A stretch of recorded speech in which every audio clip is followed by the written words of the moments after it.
Le Tout-Puissant a dit, voici un groupe qui entre violemment avec vous. Ils ne sont pas les bienvenus. Ils vont brûler dans le feu. Ils ont dit, plutôt c'est vous qui n'êtes pas les bienvenus. C'est vous qui nous l'avez présenté. Et quelle mauvaise décision. Ils ont dit, Seigneur, celui qui nous a présenté ceci, ajoute-lui un double châtiment dans le feu. Et ils ont dit, pourquoi nous ne voyons pas des hommes que nous comptions parmi les malfaiteurs?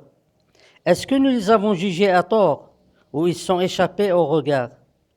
Ceci est en vérité la dispute des gens du feu.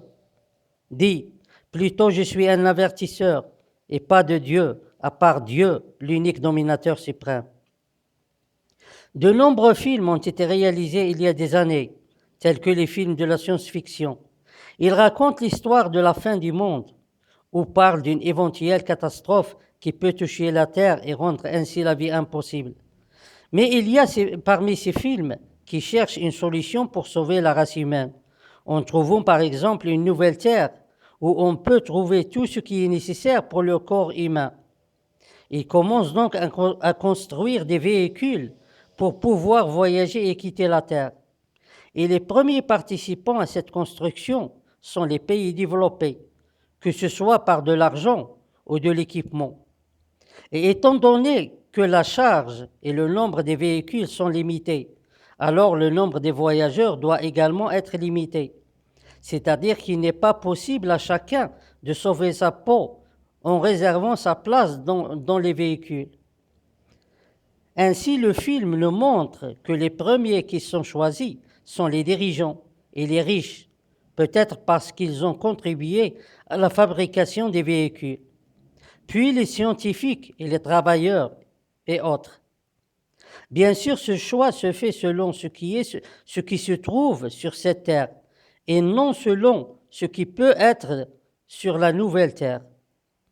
Le film nous montre également comment il cache les informations sur le reste des gens, afin que le chaos ne se produise pas selon leurs réclamations.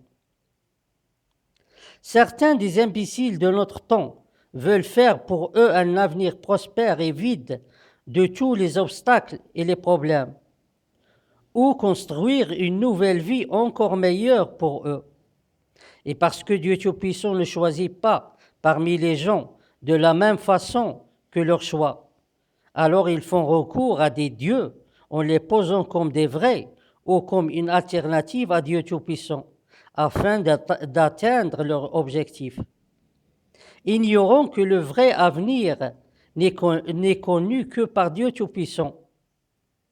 Ainsi, leur avenir qu'ils voient comme un paradis pourrait changer et se stabiliser en fin de compte sur un avenir plein de châtiments extrêmes, ou que leur nouvelle vie construite soit une fausse et que leur vraie vie qui les attend soit une nouvelle chose inattendue, une vie où il y a de durs châtiments pour les hypocrites et les polythéistes, car Dieu Tout-Puissant, l'unique dominateur suprême, ne permet jamais à un gourmand ou un trompeur d'entrer dans son paradis.